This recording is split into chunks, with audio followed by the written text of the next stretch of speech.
Hi everyone, I'm Josh. And I'm Jim, and this is the Dapper Meeple. This show is about our love of gaming, the games we play, and the gaming community around this passion. So pull up a chair, put on your Dapper Meeple hat, and join us at the table. Hey kids, remember, this is an adult podcast and may contain adult language. Also, Dapper Meeple hat not required. We hate negative clickbait, and I just wanted to get that out there first. Other than that, on this episode we're diving into the new 1D&D to see what we think of Wizard of the Coast's proposed changes. We're also going to talk about new projects that we've gotten to work on, why you should never read the comments, and, well, in Jeremy we trust. All of that on this episode of the Dapper Meeple.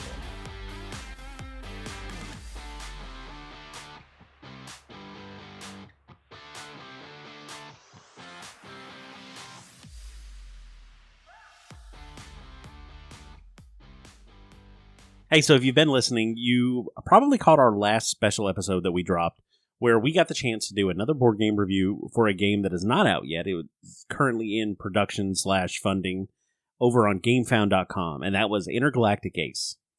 Yeah, this is our second game review that we've gotten to do for a game that is either in the process of crowdfunding or somewhere in the early stages of development. I really enjoy this type of review. I like having my hands in the kind of beginning process of a game. Not in a way to say like, oh, we got to play this game and you didn't, or something along those lines, but it's more just being able to see kind of the beginnings of a game. You know, we talked about that with Ed, actually, and his brother when they were on here talking about Cult of the Deep. Right. We were kind of getting some more insights of how, you know, the game design process goes, what that looks like from start to finish, and even into the crowdfunding process, the challenges and things that all come along with that. I like being a part of that. Obviously, we are not game designers ourselves. Nope. Not even in the least. But it's neat for us to be able to see that process kind of firsthand, and also even be able to, you know, maybe make some suggestions or help a designer along the way in that process. Yeah, the guy's name is Jack Kastorf out in California. Him and his wife own a business where they actually do like wood cutting. And all of this game, the parts on it, one of the things that we were real like big on was the construction of the game. The player boards, which are kind of like your ship, and all of the tokens and pieces that go along with the game are all cut out of wood. And they're done really well. It looks really good. And we had a prototype copy. But that's what they do. So this is kind of his first foray into making a game. And when we talked to him about it, I guess the whole idea behind it was he wanted a game that his in-laws and family could play, and they are not gamers. When he designed the game, he designed it with a lot of randomness in it. So that way, you know, if you're an experienced board gamer, there are certain mechanics that you learn along the way, right? Yep. There's a certain way of thinking and tactics that you just kind of pick up just from playing several other games. Well, this game was way more random, so it really didn't matter, and it could be an anybody wins kind of thing. Yeah, and he was very upfront about the kind of design philosophy behind it, the people he was planning on playing with, that sort of thing. One of the things for us that we kind of took it, and we talk about in our review quite often, is that we felt like there were a lot of moments that just felt bad because of the randomness. Right. There's nothing you could do about it. You are pushing to like become an ace, so you're trying to get 5 kills in this game, and there are certain points where it's completely up to luck. It is completely random. Yeah, and we obviously have nothing against dice rolling because I mean we love D&D and tabletop games where it's oftentimes the dice decide your fate.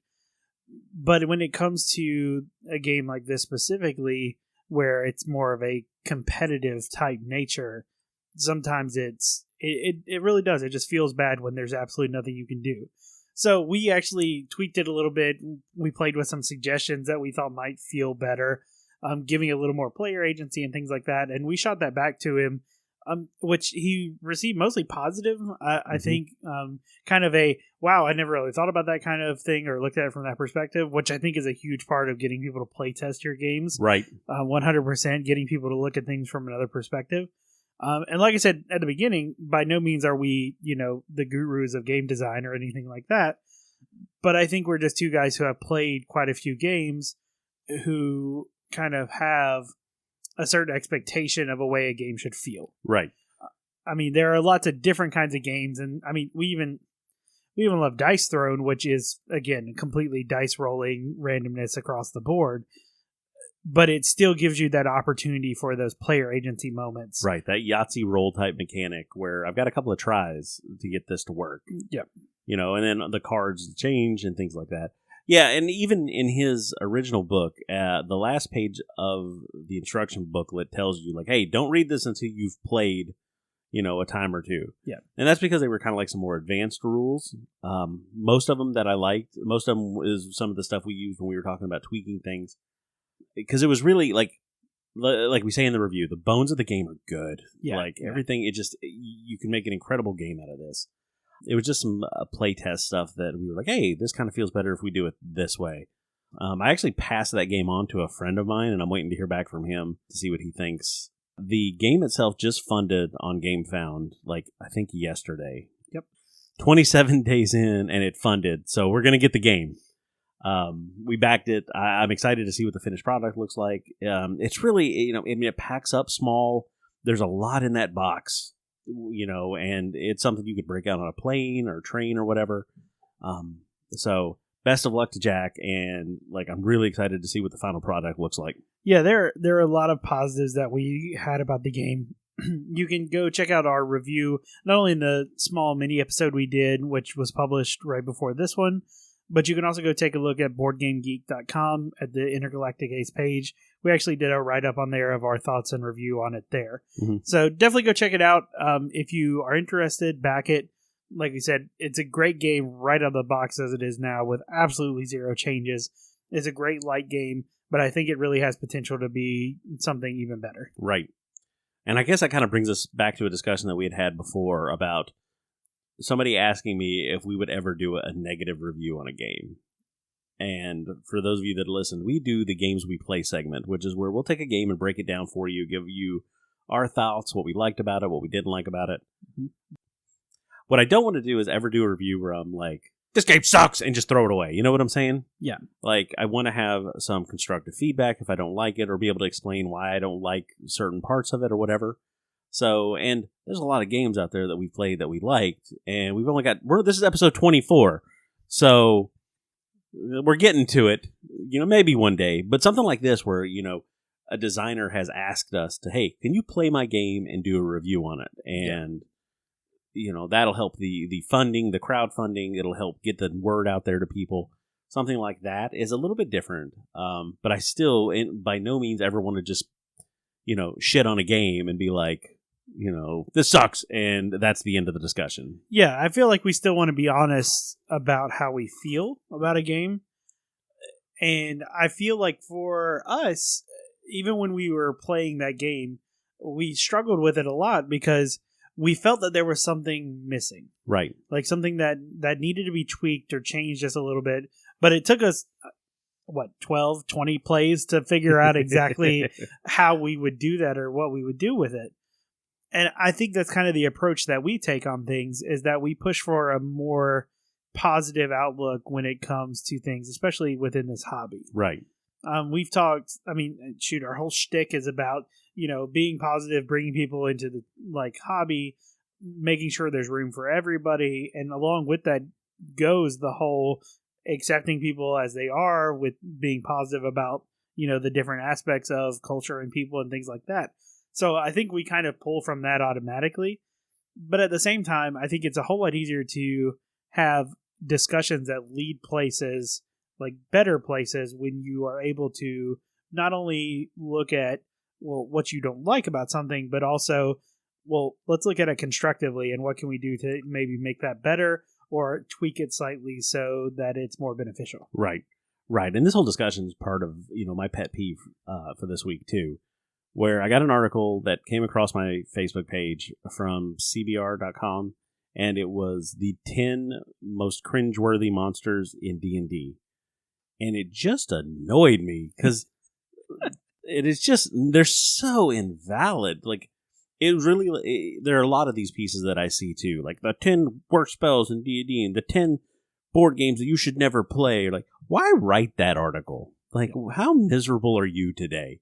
What really pissed me off is we went back and looked at it, right? And I pulled up the other 82 articles that the writer had done, and they were all great. They were positive articles. They were like, hey, these are 10 great builds to use as a cleric, or, if you like this cartoon, these are 10 board games that you should try, or the 10 best published, canned adventures that are not Wizards of the Coast. There's a lot of positive in there. Then one day she just woke up and she was like, you know what? Fuck these monsters. For no reason. Just no reason. But there's a lot of that out there, and I don't know. I don't want to be part of that. And yes, I know the algorithm, and I clicked on it, and so I'm going to pay for it later, and I'm going to keep getting those. But they just are. That's how a fandom becomes toxic, and I feel like D&D may be kind of on the verge of some of that. I mean, this kind of clickbaity type society has really been. It's encompassed a lot of what we do. Yeah. I mean, you can tell even our news channels now, if you go to their websites, a lot of their news story, and I put that in quotation marks for those of you who are not in the room with us, their news stories use these type of attention-grabbing articles and things like that to try and pull people in just for the views. And I get it. That's what they get paid on, is the kind of views, the amount of views that they get. But at the same time, I feel like it's unfair to the source material. I mean, it's clickbaity. That's the only way to describe it. It is, and it annoys me. It really does. I think for this hobby, I don't think the board gaming side of it gets it as bad. I think what's making it more prevalent with the D&D and the tabletop side of it is just because it's gotten to be more popular with the masses now.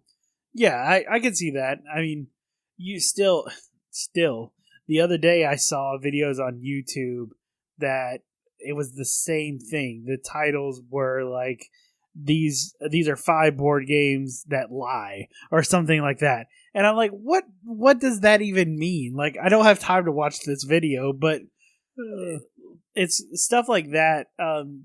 I think is crazy. But I think the explosion of the D&D hobby in the past 10 years with 5th edition, I think has brought a lot of people into the hobby and into this discourse that, I mean, have obviously differing opinions, but feel very passionate about whatever their opinion is. Yeah. So I think a lot of times in those cases, you run into these sorts of things where they may not be right, but they're very passionate about it, whatever it is.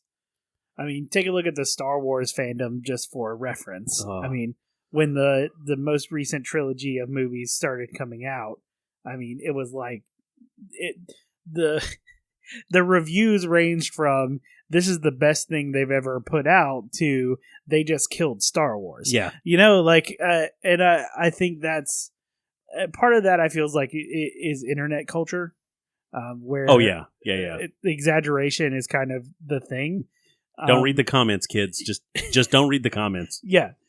I think we're finding that now with D&D, especially with the new stuff coming out about D&D 1. Right. Which is, for those of you who have not been initiated, is the next edition, so to speak, of D&D coming out, planning to launch around 2024. It's not an edition now, it's an experience. Yeah, okay. We're changing it. If that's the E word you want to use today. Yeah, and we're going to talk about that on the show today. We're going to kind of break down what we've seen so far. We're going to talk about the 20 pages of Unearthed Arcana that they've released for playtest and material, which kind of all centers around character creation, because we all know that's a great subject to get into with this group. I would like to quote Jeremy Crawford by saying, we need to start at the origin. Yeah. We're going to talk about that, on the rest of the episode, and kind of show you what we found and what we think, and maybe some stuff to look out for. And if you are a tabletop role player, play test it. Don't just look at it and tell us, it sucks. Why? Because I don't like it. No, play test it and see what you get out of it. I hate change. I hate change. That's why. Okay, cool. Cool. Like, it happens. It does happen in every edition. Like, the next edition comes out, and there's always those people that are like, what? We already had the greatest edition, and then they'll try it a little bit, and they'll be like, all right, this is a lot better. And they're real quiet because they don't end up eating their shoe and stuff. Yeah, but I love that they're doing this. So they did this with 5th edition too, which was before I actually got into D&D. But I love the idea that I went back into the histories and read the tomes. Don't quote the magic to me, woman. I was there when it was written. Go ahead. Sorry. Chronicles of Narnia quotes for anybody who doesn't know. But I like that they're doing this. I like that they're putting the material in the player's hands. Yeah. Like letting people take this. And Unearth Arcana has always done this, and has put out really good stuff for it. I really think there's a lot of stuff that was questionable in the Unearthed Arcana. That's why, kids, you should never just allow Unearthed Arcana in your games without looking at it, just so you know. Right. Yeah, or else you'll end up with like psionics or something that haven't been tested and just do weird things. But I like that they're continuing this trend because it's very important for like the players to be able to get a chance to put their hands on this. I don't want to go too deep in that because we're going to probably dive all into that coming up. Right. But So, moral of the story, kids, stay positive about the things that you're writing about. don't read the comments. Yeah, there are enough negative things out there, enough negative articles that we do not need to contribute any more to that. Try to find the positives in whatever you're talking about, and you'll make the world a better place for it. Every change has a reason. Baby, let it come to you. Every soul, every season lives outside of status quo.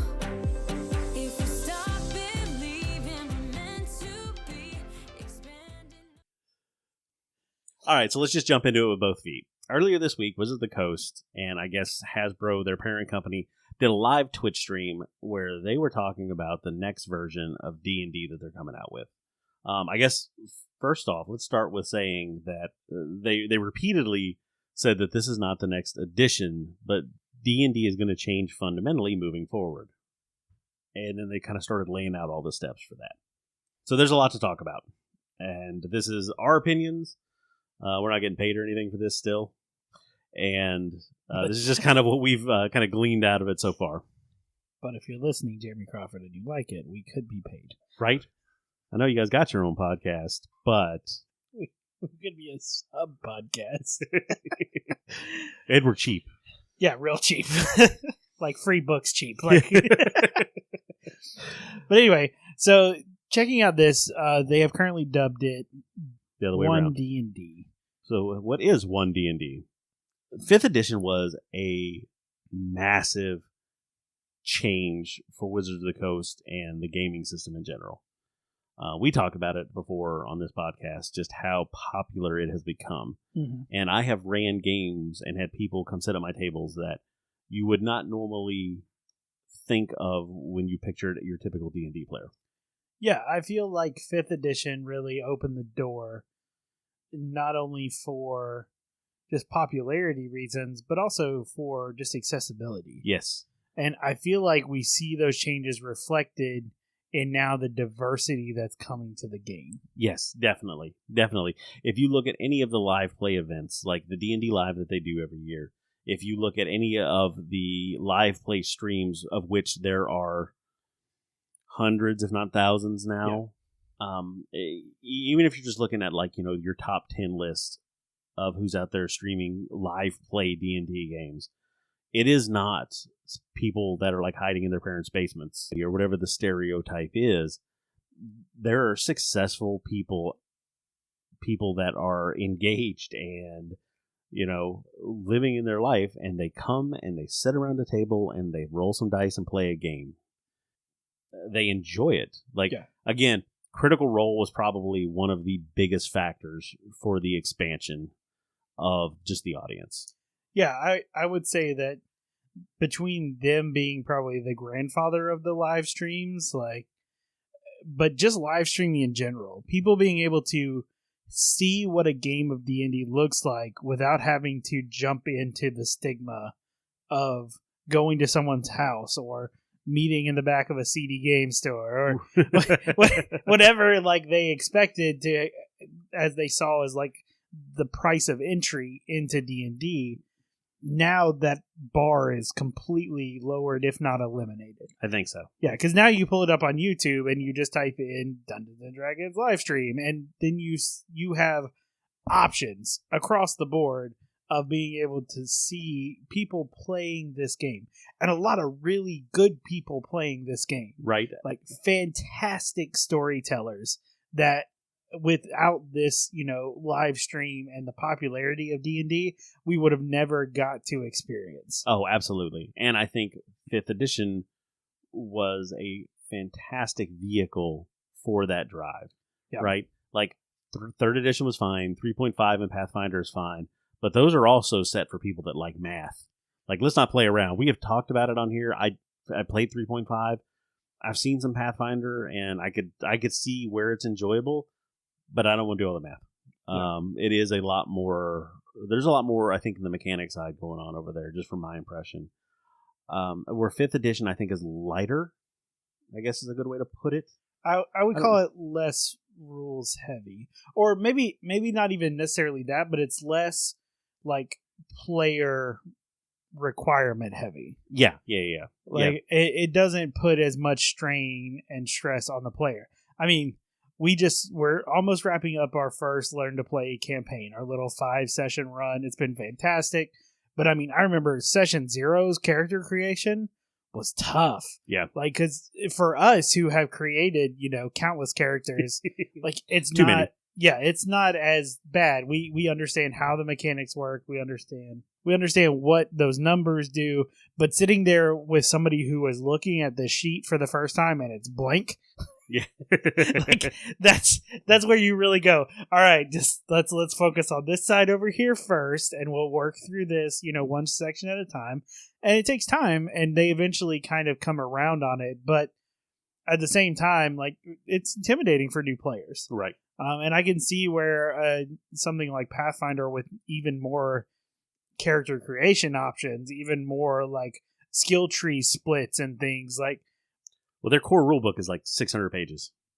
Yeah. It's just like, and I've got a couple sitting over here, Coyote and Crow, Vampire the Masquerade, the Dune TTRPG. They're all like a 600-page source book, and there's a lot to that. Yeah. I think D&D breaks it down and makes it more manageable for the newer player. Yeah. I think that 5th edition has done a very good job of that. So one of the things they talked about in the kind of introduction video, or whatever you want to call it, is that they want to take a lot of the core concepts of 5th edition and just build onto them and kind of integrate some of the changes that have happened over the almost 10 years that 5th edition has been out. Because it came out in 2014, if I remember correctly. Yep. So, I mean, we're coming up. This is 8 years now. So a lot has changed from the initial PHB to, if you look at like Tasha's that just came out recently. There's a lot of options and stuff now, and a lot of tweaking that can be done in character creation. So I think it's a really cool place to start with this first UA that they're putting out, and the initial playtest material is starting there at character creation. Right. So just so we have a timeline, the plan is for the next 18 months or so, they're going to be releasing Unearth Arcana for playtests, and you'll be able to give your feedback. The new books, which they're talking about redoing the core set, so that's your player's handbook, your dungeon master's guide, and your monster manual, will be released in 2024, right? So a year and a half to kind of finish whatever planning has been going on for a while, which obviously there's been some. For those that don't know, D&D Beyond, which was an incredibly popular digital kind of format for building characters and things like that, just got bought, what was it, 2 or 3 months ago by Wizards of the Coast. It wasn't very long. Yeah, they didn't even own it, and now they do. So that's going to be part of this. Yeah. So all of this is building to 2024, where they're going to release whatever one D&D becomes, because that is the code name now for it. And they are already saying that it should already be backwards compatible with all the stuff you already own in 5th edition. There just might be some tweaks in there that you'll have to make. Yeah. And one of the things they talked about is wanting to create kind of a seamless experience for the players. Because right now, they said, players who are playing this may probably have multiple apps they're using to play. Some of them have D&D Beyond as kind of an initial source book or just a place to hold their digital character sheet, but they'll have like spell tracker apps. They'll have other character creation or character sheet apps. They want to be able to make D&D Beyond be like a one-stop shop for your game. Right. Which I think is interesting. I'm kind of worried that anytime you make a monopoly of something, like you end up in a bad situation. But at the same time, it would be nice to be able to have everything in one place. Right. Now, both of us, as we mentioned before, we are avid lovers of physical book copies. Yep. So every book that we have from Dungeons & Dragons, we have as a physical copy in the very least. We may also have a digital copy, but we definitely have a physical copy of it. So one of the questions that we have as we were kind of talking through this is they haven't said officially the direction they're going. Right. There's been kind of mentions or hints around integrating physical and digital versions. Right. But nothing really to expound upon what that looks like has come out yet. And honestly, I don't expect to see anything probably till at least next year sometime. Yeah, because at I least. feel like that's a pretty big bridge to try and cross. What I would like to see is I would like to see the ability to buy a physical version and then be able to redeem a digital version as well. Even if it's extra, even like it's like $10 extra, $12 extra, something like that. Yeah. But give me a code where I can go online and now put this into my D&D Beyond. So when I got my phone or my tablet or wherever I am, I can pull up my library. Yeah. So 100%. Because I'm more than happy to pay whatever the extra is if it's not another full price. Yes. I'll get to that in a second. Just from their website, it says 1D&D is the code name for the future of D&D, and it includes D&D rules. We're updating and expanding the rules of the game, and we're looking at your feedback to help shape them. Cool. I like that. I think that's what they did with 5th edition. They got some feedback before they started building it, and I like that the players are getting to have a say in this. Yeah. Second is D&D Beyond, which we just talked about. That digital toolset joined the Wizards of the Coast family in 2022, and we want to make it even better, which that's cool, because D&D Beyond is a fantastic tool, and now it's got the money of Hasbro behind it, so I want great things. And then digital D&D play experience. Announced during the Wizard Presents, which was the live stream, D&D Digital is an immersive tabletop space that is in its early development. So we're looking for another at least year before we see that probably. Well, they have some kind of teasers on it and stuff. We do know that it uses the Unreal Engine for what it's doing. They talk a little bit about it in the announcement trailer, how it's kind of what it looks like. It's basically to give you a digital dudes on a map type thing. Right. Which, if any of you have watched Dimension 20, they use a program called Tailspire, which does a very similar thing. It allows you to create miniatures, create interactive maps, and things like that. So I'm expecting it to be similar to that. Sure. Now, the functionality of mixing that into and integrating that with D&D Beyond, I think the potential there is fantastic. Because you're talking, if you can like drag and drop stuff. I mean, imagine having a monster manual with pre-modeled monsters that you just go in and you click and you drag them and now they're on your map. That's one thing that I didn't catch the guy's name when I was watching it the other day. But he says, we want to build this experience for the lazy DMs. I saw him, yes. Yeah, he was like, because in reality, we're all lazy DMs. But that kind of points towards some mindset. They want to make it accessible, which I think is something that's kind of been the 5th edition flag would say, is making an edition accessible. And I think they're kind of carrying that going into this new experience, or again, whatever they're wanting to name it. Right.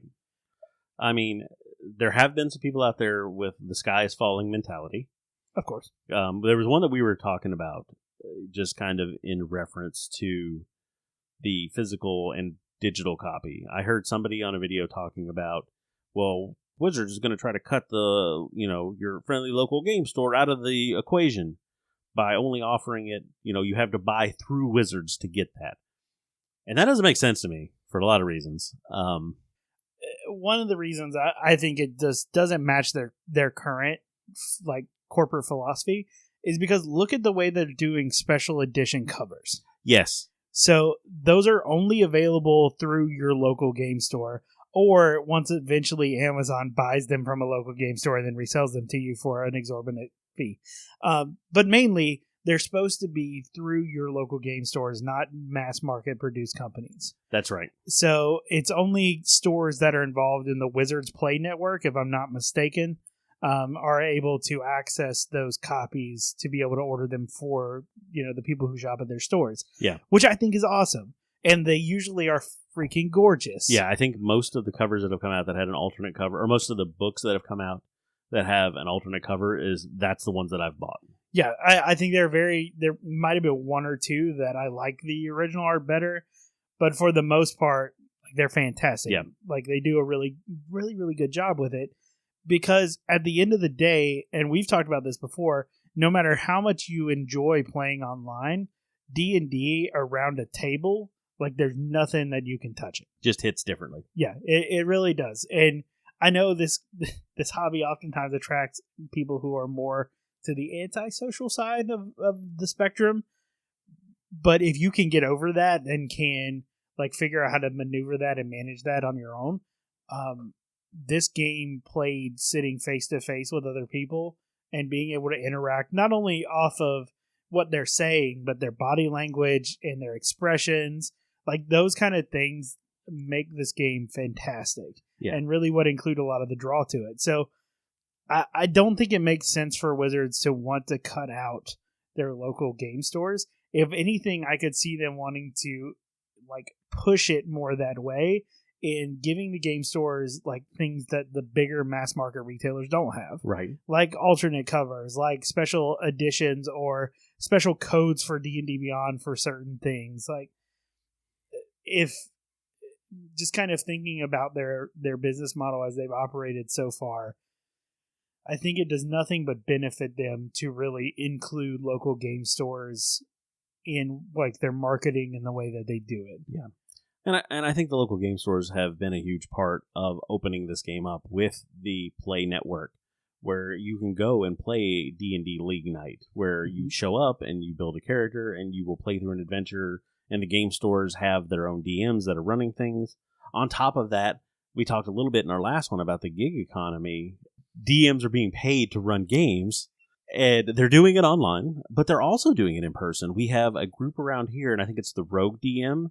They're running games at kind of our local gaming cafe that we have here in Virginia Beach. Roll With It Cafe is really kind of super cool. They do a lot of trivia nights, and they even do a board game mix and mingle night for the singles. Or I don't know what the rules are on that one, so don't quote me. You may not have to be single. Yeah. But they're running a D&D, it's $120 for 6 sessions or something, right? And that's happening in person. I know that we just, like you said, we're finishing up our first learn to play game where we brought a bunch of people in who have not played 5th edition or not really gotten a good shot at 5th edition, and we ran a game for them that was 6 sessions, nothing overly complicated, a lot of fun, a lot of leveling, overpowering the characters, picking out the funnest parts of D&D to really focus on. And one of the things that I was told, some of the feedback that we got was, it was somebody else that I had actually played with online, and she was like, I've played with you online, and the NPCs and stuff are great, but it is so different seeing an NPC come to life in person, because now they're, like you said, the body language and what changes about them and the facial expressions is all different now because you're sitting across the table from them. So I'm really hoping that you're right, and I think that the people that were concerned with it, like I said, had kind of a Chicken Little mentality in the sky is falling, because this is what you're going to get for the next year and a half. I can guarantee every time a new Unearth Arcana comes out, there's going to be a ton of people that are like, oh no, this is going to ruin D&D, because they say it every time. Right. So, yeah, I'm feeling pretty positive about this. In Jeremy, we trust. Now I want to make up fake dollar bills that say that. We will, and we're going to give it to him in packs. It'll be the dapper people with Jeremy's face on it. It's going to be gold, baby. Or we're going to get a cease and desist letter. I mean, what's the worst that could happen? I mean, it's 50-50 at this point. But, right? I'll just call my new motherfucking best friend, Keith Baker, and see what he thinks about it. We'll have some for him, too. I'm pretty positive about this. It really... A lot of the things that people have been saying, though, too, are, you have to remember that D&D is owned by Wizards. Wizards is owned by Hasbro. Hasbro is a company that makes money. Yep. Got it. So I think it's going to be on us as the players to kind of keep an eye out for, corporate jackassery that may be going on. Sure. And if it comes out, that needs to be something we all go to our Twitter and our Instagram and be like, hey, we see this coming and we don't want this to be part of the game. Yeah. Like, it feels like they are going to move more to a subscription model, which makes a lot of sense because right now D&D Beyond is a subscription. It's either like $3 a month or $6 a month, depending on if you want to share your content that you buy or not, which I'm all about paying $6 a month, and I'll share content with people that are playing with me. Yeah. Stuff like that. One of the other things that you mentioned, which is really it really burns me up. We've spent a lot of money buying books. Mm-hmm. We have shelves of books because we like having a physical copy. There's just something about it. I love being able to like spin around in my DM chair and pull a book off the shelf and be like, oh, we're going to use this monster, or here's the answer to that question.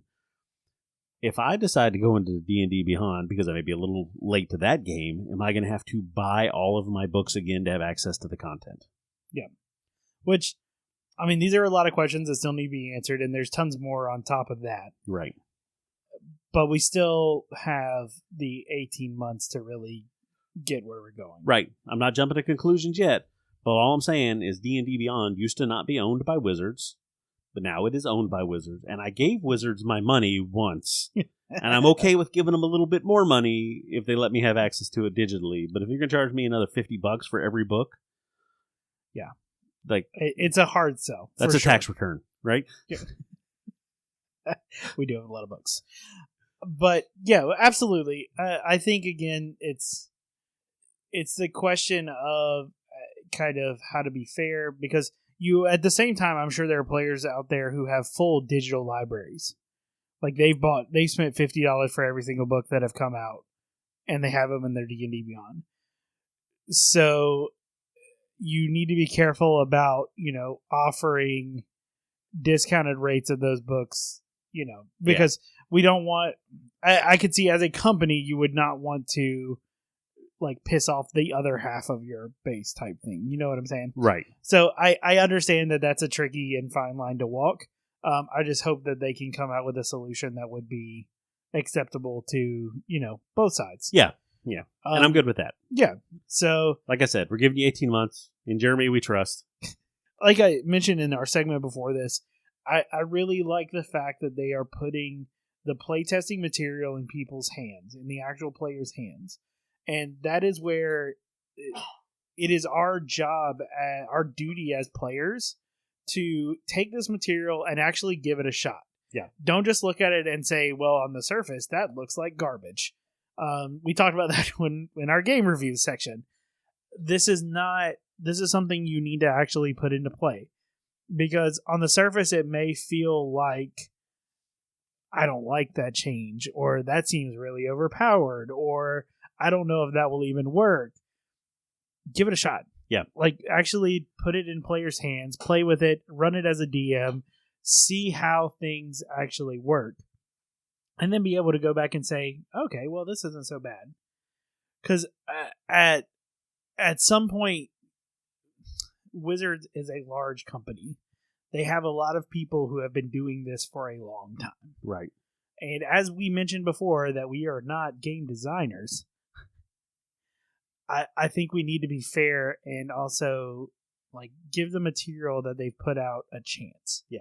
Like, actually play with it. Actually see what it feels like in the game. Yeah. And speaking of which, let's dive into some of the Unearthed Arcana that we got our hands on. Like Jeremy said, it is starting at the beginning with character origins. Right.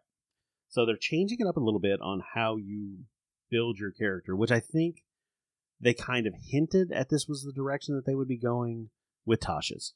Yeah, I think we've seen it in a couple of the newer books, how character origins have kind of begun to be, I guess, played with or fiddled with a little bit, in how things are not as concrete as they are in the player's handbook. Right. The original version of 5th edition. Right.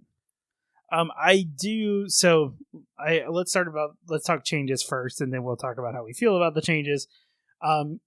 So kind of the way one of the big changes that stuck out to me first is that your skills, like your starting attribute bonuses, are no longer tied to race. They're tied to background, which I think is 100% more accurate, because we've had this conversation about what if you are not the dwarf who has the 2 constitution and 1 strength, or what if you are the gnome who needs to have the 2 constitution and 1 strength. We see so much diversity among like just people that it makes sense that same diversity would exist in other races. Right. Logically. And I know one of the big arguments I saw that pissed me off the other day when I was reading on the subreddits, again, don't read the comments, they're terrible, but there was a rant going on about how, well, those bonuses are innate to them, they get them just because they are, but it doesn't make sense. Right. Right. And especially like you have 6 stats, and 3 can be considered physical and 3 can be considered mental. We've argued this with racists in our actual world for a long, long time. Like, there is no inherent inferiority or superiority that comes from, your race. Now, it's just not there. Like, for example, if you look at the way dwarfs are now, so as a dwarf now, you still get dark vision. You still get Dwarven Resilience, which is the resistance to poison. Right. You still get Dwarven Toughness, which is a new thing, which is a slight hit point increase. Yep. And you get something that's called Forge Wise, which is a tool proficiency. And you get Stone Cunning, which now is not like you can identify what type of stone that is. Yeah. It actually it used to always be such a worthless trait. Yeah, it absolutely. Now it is actually, you get the ability to use a tremor sense if you are standing on stone, if you're touching stone, or something like that, which I think is fantastic. So we're taking it away from the actual like skills, like the 6 skills that define pretty much everything else, and we're giving them something that is like tangible to their race. Right. Like, because if you imagine a dwarf, if you grew up as a dwarf, you lived your whole life underground, like, or at least in some hybrid of subterranean life, I feel like you would have this sense of, like, not the rocks speak to you, but you would feel a difference. Right. Like, you see it in every fantasy movie where there's dwarves and they're underground. There's at some point in every one of those movies, there's a dwarf that'll go lean against a rock or touch it and be like, something's coming. Like, there's a vibration. Yeah. Because that's what rocks do. Like, yeah. They are very good conductors of vibration. Yeah. And stuff like that. And you still have, like, the resistance to poison damage. Again, same thing. You're used to not breathing good air. It happens underground. Coal miners, like, it makes sense. Like, so I like how they've done it this way, instead of saying, oh, well, that translates into a dwarf having a better constitution than maybe another type of character. Exactly. I like it this way much better, because it really paints the picture of the race more completely than just a number. Right. Yeah.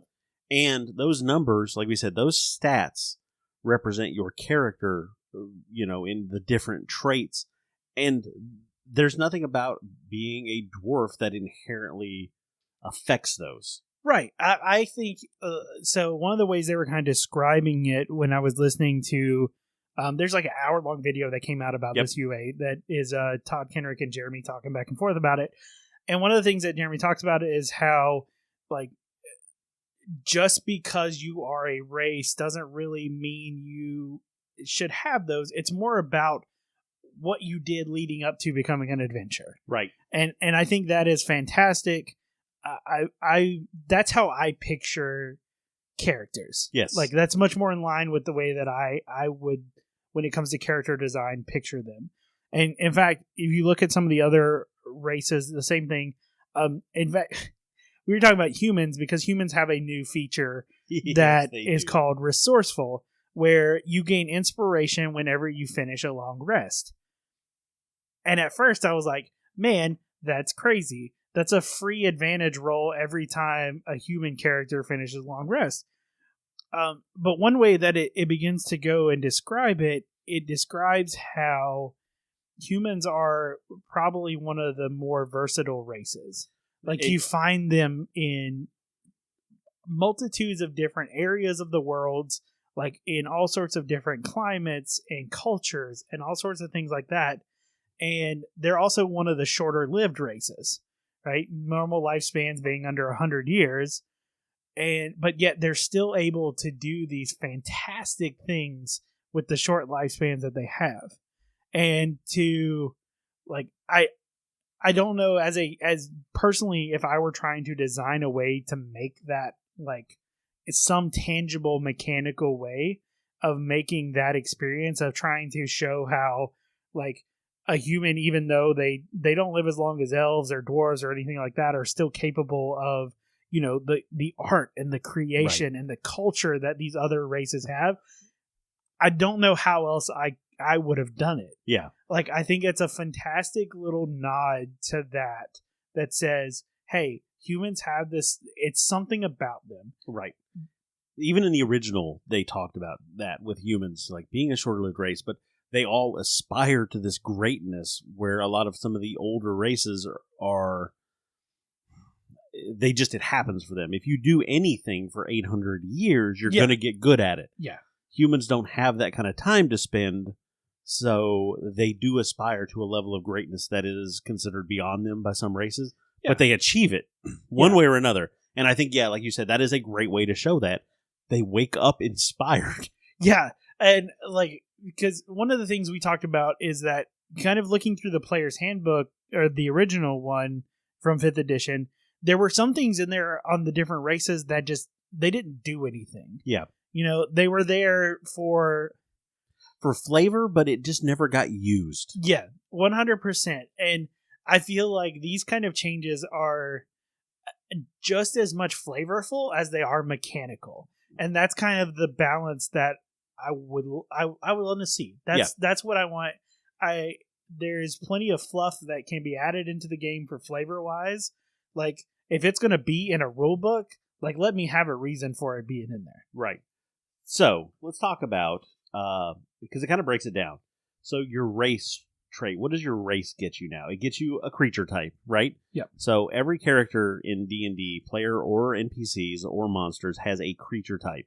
Humanoid, ooze, monstrosity, beast, right? And those come into play later on with some spells. Certain spells only affect certain types of creatures. Like, you can't cast Cure Wounds on a construct. Yep. Right? So that is something that you get out of your race. You get size. The character size determines the amount of space that it occupies. One thing that they did with humans now is you, at character creation, choose whether you're going to be medium size, which was typical, or if you're going to be small. Which, okay, I love the idea. Yeah. And that actually goes across. We noticed a couple other races too. Yeah. You have the option to be medium or small. Some races are only medium, like Dragonborn and dwarfs are actually also only size medium. Yeah. Which I find cool. I would expect them to have the option, but hey, whatever. But the fact that you can have a small tiefling now, I think cracks me up. And I don't really know why, but I think it's hilarious. I'm just waiting for a band of under 4 foot tall tieflings. Yeah. Your lifespan will come from your race and any special traits, right? Yep. So the abilities, like we talked about, but not your stats. Your background now will determine your ability score bonus, which that makes way more sense. Mm-hmm. If I've spent my entire life up to my foray into adventuring being, say, a laborer, which is one of the backgrounds, it gives a +2 con, +1 strength. That makes sense. I've been, doing hard work for, however long. Mm-hmm. If I was a scholar or somebody that, like an adept, and I've been spending my life locked away in a library, it makes sense that I get the +1 to intelligence, +2 to wisdom, right? Because I've read a lot. I haven't experienced a lot, but I understand how the world works through education and books. Yeah. Right? So I like that trait. I like making that change. Up until the point that you started your adventuring, up until the point that you start your story, what were you doing? And because of that, that's where your ability bonus is going to come from. Now, they do mention in here you can also just use Tasha's rules and put it where you want. Yeah. So there's that. Yeah, I think it still keeps it open as well. So it talks about, using a preset background or doing kind of the way that you want. But it does give you a couple things now. So you get the ability scores, the +2 or +1, or you can do a +1 and 3 abilities, which I think is kind of cool too. As somebody who loves to push the boundaries of character creation, I'm not saying I'm a min-maxer, but I'm just saying there are options. I think that's cool. It gives you a more even character. Yes.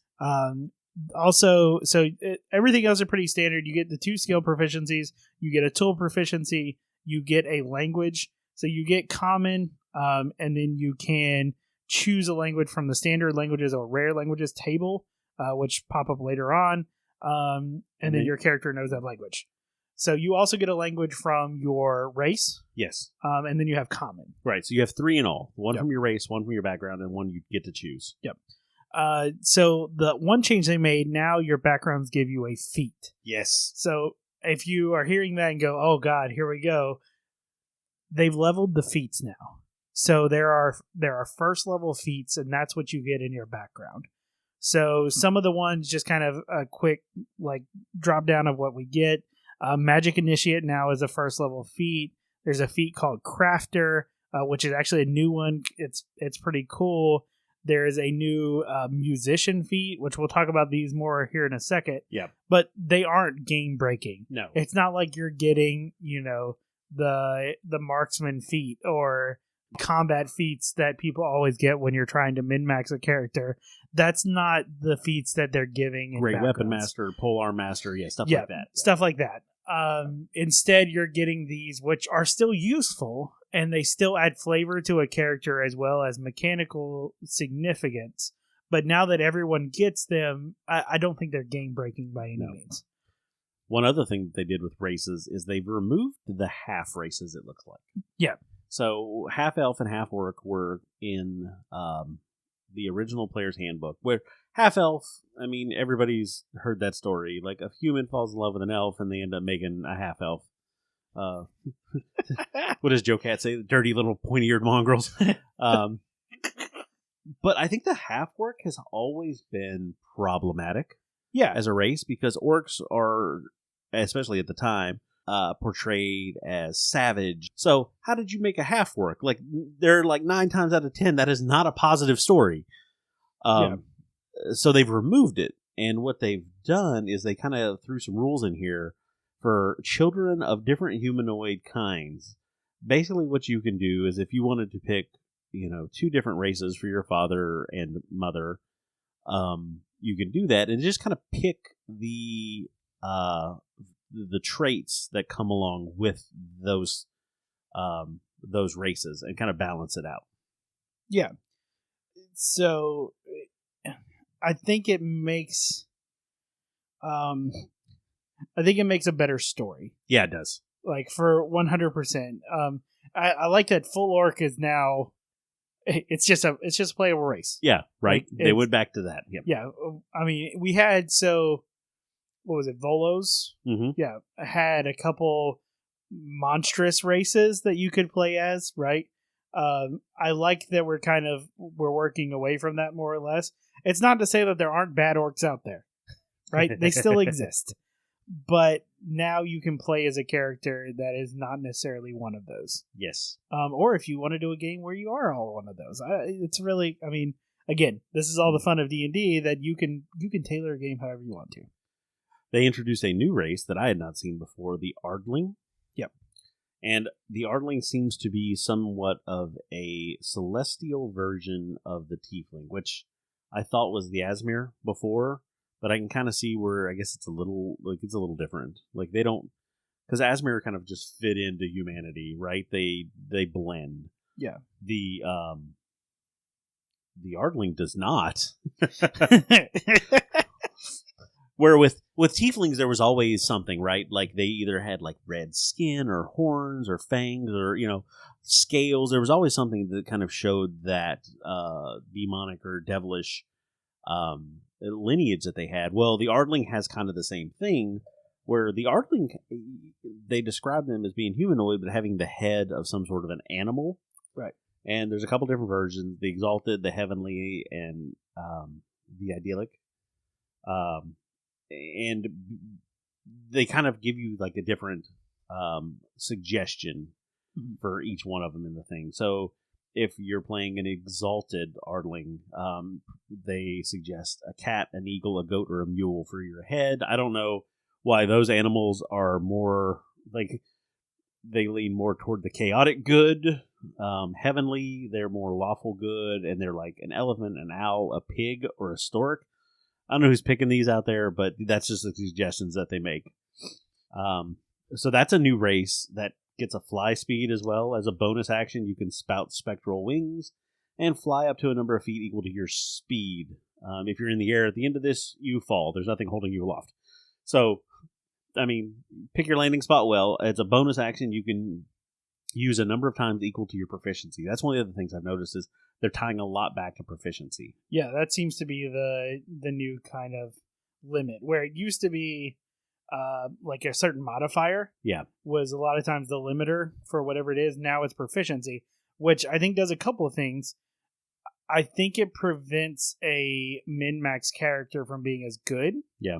Because now you don't force a stat as high as you can to get the uses out of things, because it's still based on whatever overall level you are. Right. Which I think helps.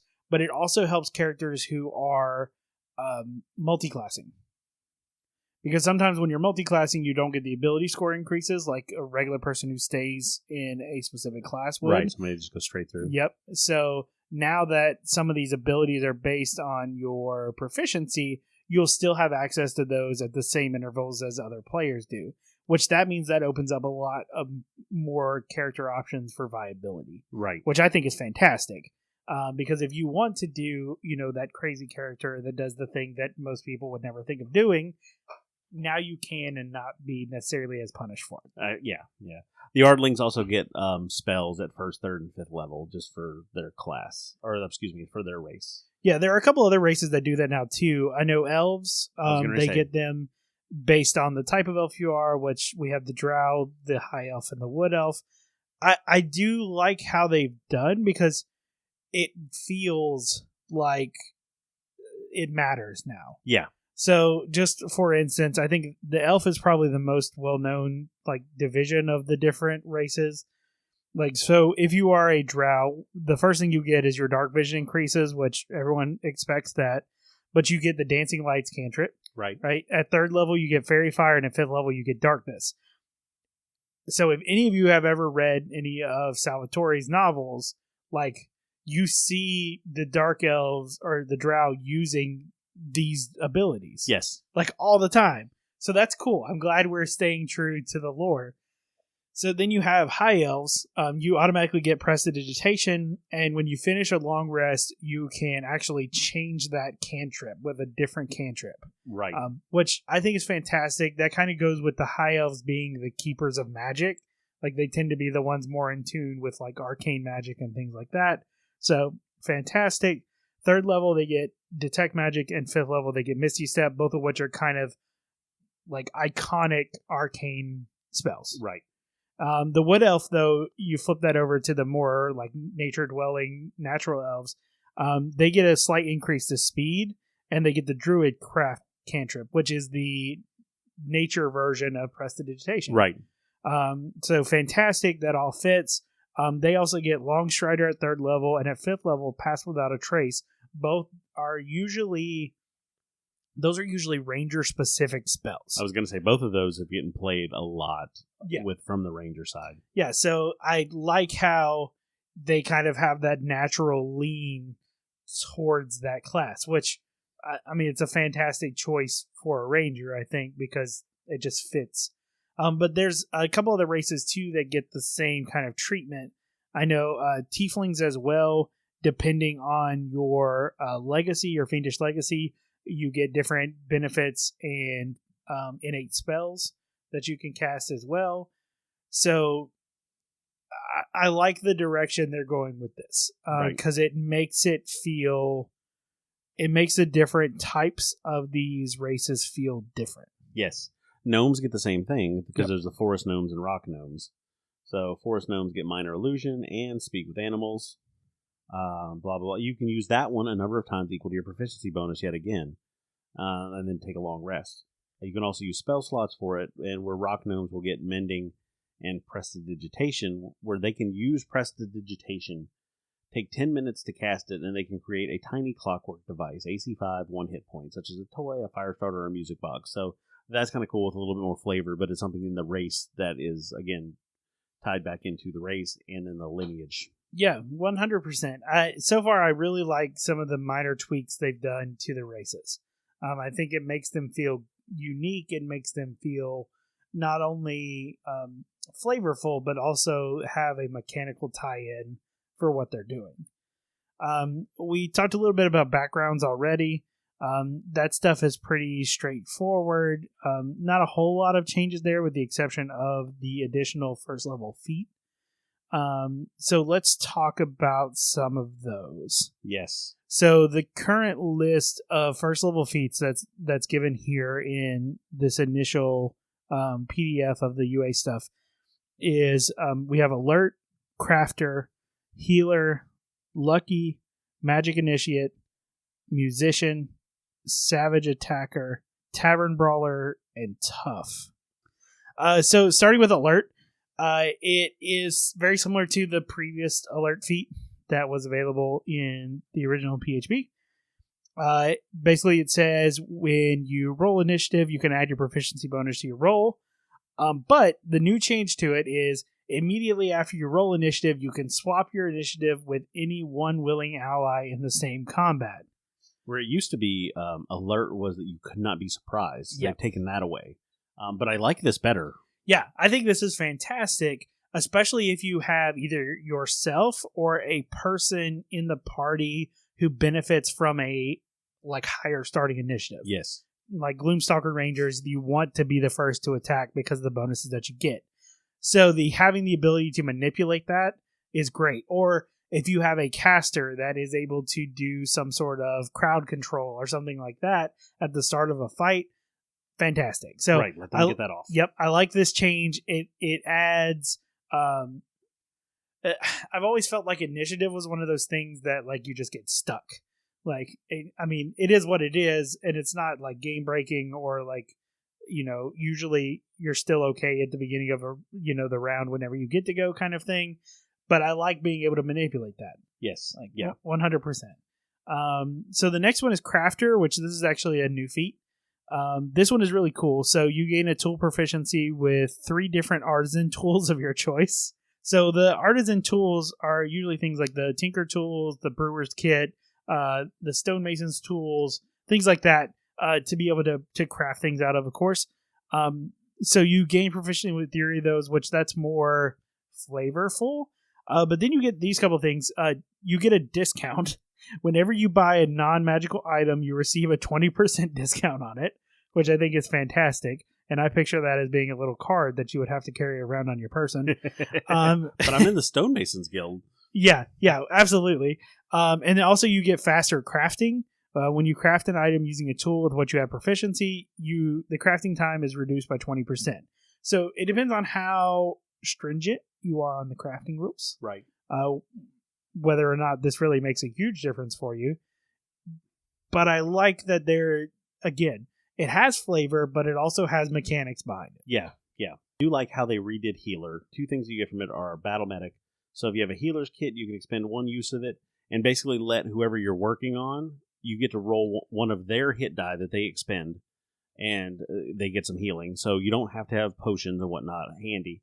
Also, for healing rerolls, if you roll a dice to determine the number of hit points that you restore with a spell or with the Battle Medic benefit, you can re-roll the die if it rolls a 1. Because, oh my god, how much does it suck when I'm going to take a potion, 2d4 plus 2.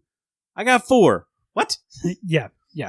That sucks. So I like that. And the other big one that I saw that I liked was the change in Lucky. Like we talked about a lot of stuff going back and being tied to the proficiency bonus. It is probably one of the most taken feats in the game ever. Yeah. And it used to be you had 3 points between long rests, and you could either re-roll a attack, a saving throw, or an ability check, or you can force an attacker to re-roll an attack on you. Yeah. Basically imposing kind of a disadvantage.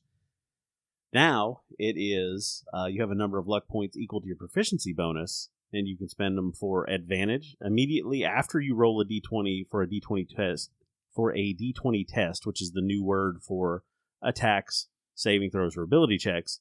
You can spend 1 luck point to give yourself advantage, or disadvantage when a creature rolls against you.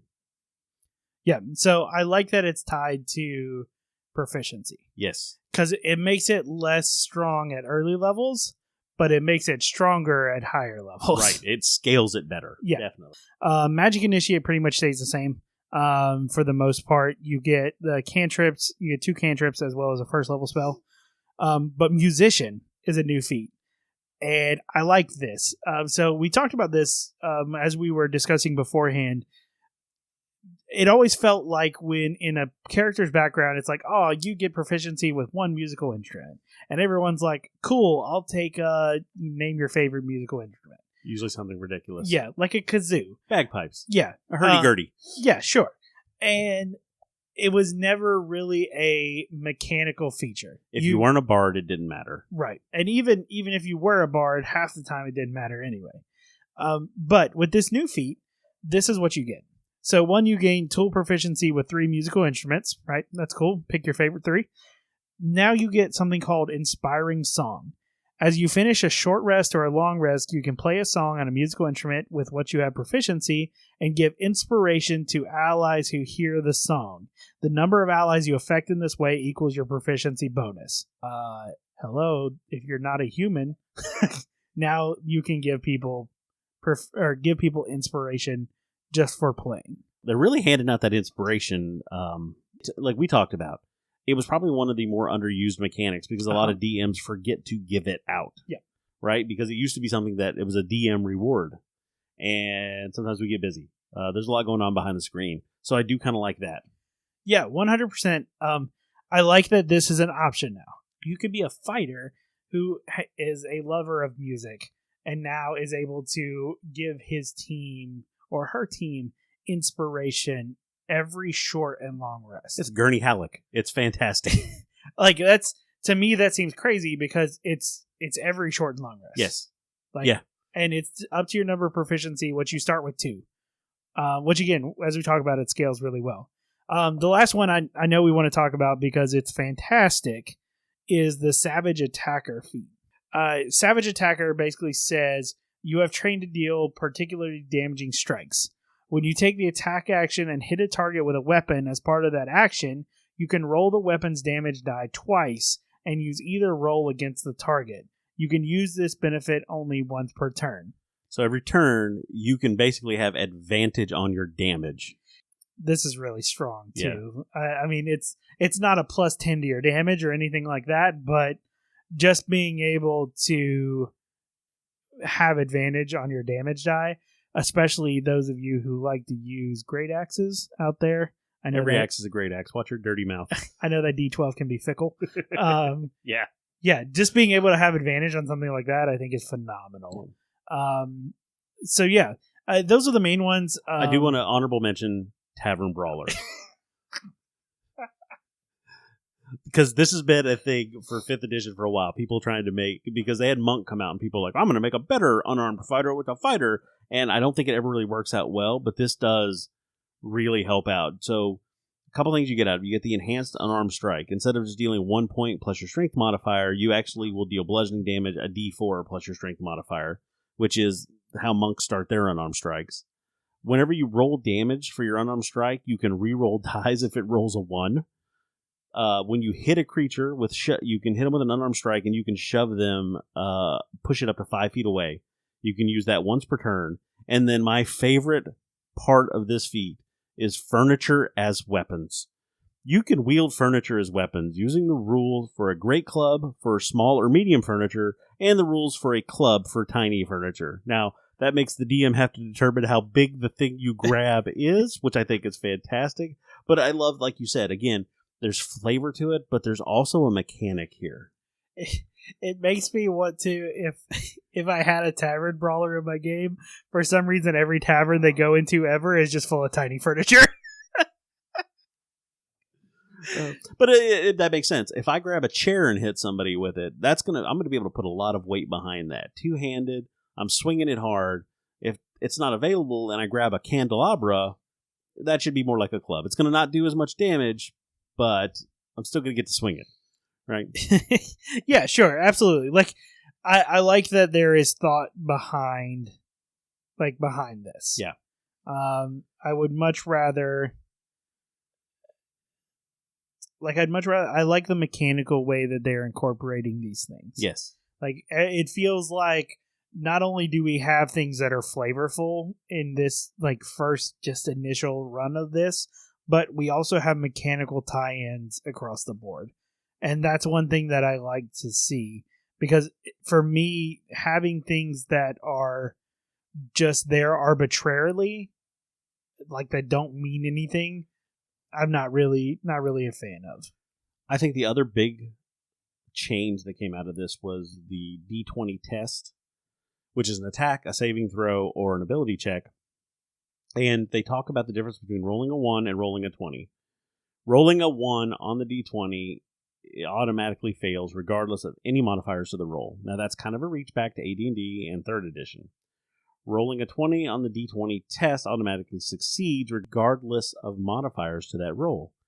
A player character also gains inspiration when rolling a 20, thanks to a remarkable success. Rolling a 20 does not bypass limitations on the test, such as range, line of sight, something like that. The 20 bypasses only bonuses and penalties to the roll.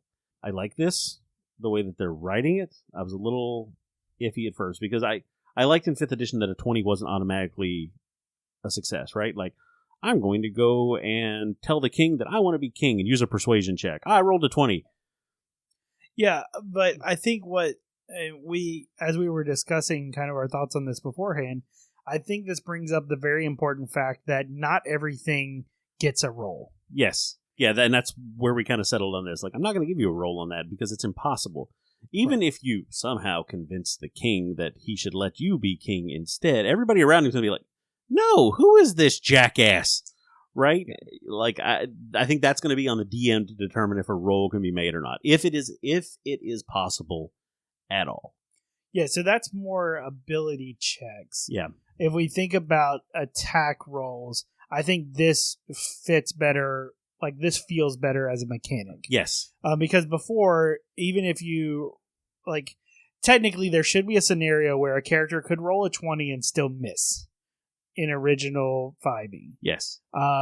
Because whatever their attack modifier is, say it's +5, +6, if the creature they're fighting, their AC is higher than that, they would technically still miss. Yes. I like this better. Yes. This feels better.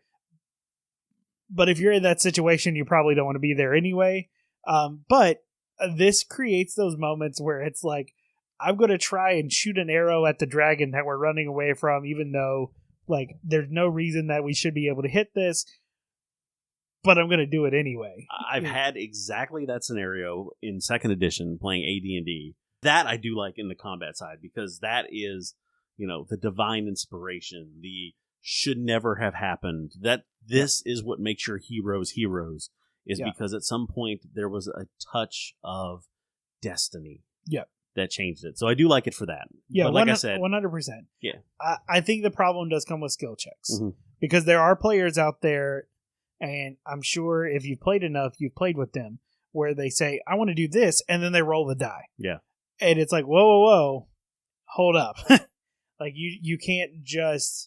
It's going to force the DM to be more selective on what they actually call for rolls for. Yeah. And that may be one of those things where I know my games, and I know in like the games that I play most of the time, in the session 0 is like, hey, you tell me what you want to do, and I'm going to tell you what I need you to do to determine if it worked. Yeah. Yeah. Because to me, I picture the dice kind of take a backseat to role playing as well. To the story. Yeah. So as if a character or a player describes what they want to do and describes it in such a way that they're able to really portray that event, Mm-hmm. whether it's talking to another, NPC or like describing the way in which they want to complete an action, something like that. A lot of times that will affect, for me personally, that'll affect any DC that I put on the roll. Or, I mean, if it's damn good enough, like, we'll give it to them, you know? Right. And I think that kind of is going to be more the direction that the general like gaming of D&D is going to have to go. Less reliance on the die necessarily, but also at the same time, this allows for those like fantastical moments. Right. And I really like that. Yeah, because if you think about it, a 20 is the highest possible thing a character could get, even if you're just looking straight numbers, regardless of this roll. If they roll a 20, that is the absolute best outcome that they could get from the die. So why not be able to reward them like indefinitely with that? I do think one thing that the Star Wars RPG does really well is defining how the dice rolls affect the outcome of things. Yes. Because if you've never played the Star Wars RPG, you'll have like a success with minor failure or like a failure with like minor success type in the dice roll. Right. Which basically means whatever they were trying to do, they succeeded, but there is negative consequences for it. Yes. And I feel like with the dice system in the Star Wars RPG does really well at portraying that, where it's kind of harder to do with a single D20. Yes. Yeah. But I feel like that's kind of the direction that we need to be going as we look at ability checks and things like that, if we're not already. It might take a 14 to accomplish this task. But if they roll an 18, then they're going to be, all right, cool, you did really good and some. Yeah. Or if they roll like a 13, you didn't quite do the thing you wanted to do, but here's some good stuff that happened. Yeah. Or if they rolled a 2, it's like, all right, you failed and more bad stuff. Right. Yeah. Not only did you not do it, the guard saw you not do it. Yeah. Now you're in trouble. Yeah. Yeah. The other things I want to hit real quick, just critical hits only happen with weapons or unarmed strikes. It only happens with a player character. They specifically say critical hits if a player character rolls a 20 on an attack roll. Not creatures, not NPCs, so there's that. And inspiration, like we talked about. There's a lot of inspiration handed out, which gives you advantage on a D20 test. There's a couple different ways to get it. You can only have one at a time, still. If you have inspiration, when you start a long rest, you lose that inspiration. Yeah, you can if you have inspiration and you get inspiration again, yeah, you can give it to a player, like another character in your group who doesn't have it. So I do like that kind of adjustment there. So with all the inspiration that's coming and giving out, like, that's fantastic. Like, let's make sure we're able to pass that around the table. Everybody gets a little bit of the pie. Yeah, I like a lot of the changes that they're making. I hope they clarify or at least make mention to the critical hit, just to clarify and actually come out and say critical hits now can only be done by the player characters, not against the player characters, as well as they only affect weapon and unarmed strikes. Yes, because that's what it looks like. Yeah, it doesn't say spells in there right now. Yeah, and we know Jeremy Crawford is a guy who stands behind the words matter type thing. Yeah. So 100%, I think it's a fair reading right now that is rules as written according to this. Yes. All right, so there you go. Hey, our quick, I say quick, that took us like an hour and 10 minutes, whatever. Rundown. I hope you guys followed along. I hope it was something to get you interested in looking at it and pulling the playtest material yourself and give it a run at one of your tables. And again, in Jeremy we trust. Hey, and with that, the BBEG begins his monologue. This isn't about power, it's about control and protection. And we're going to call it right there. For the Dapper Meeple, I'm Josh. And I'm Jim. Good night, everyone.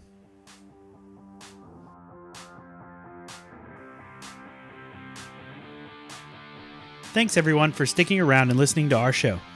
Hey, if you enjoyed what we're doing here, follow us and leave a like. It really helps us out. And if you have anything to say back to us, you can find us on Instagram or Facebook at the Dapper Meeple or at dappermeeplegaming@gmail.com. And as always, we'll save you a seat at the table.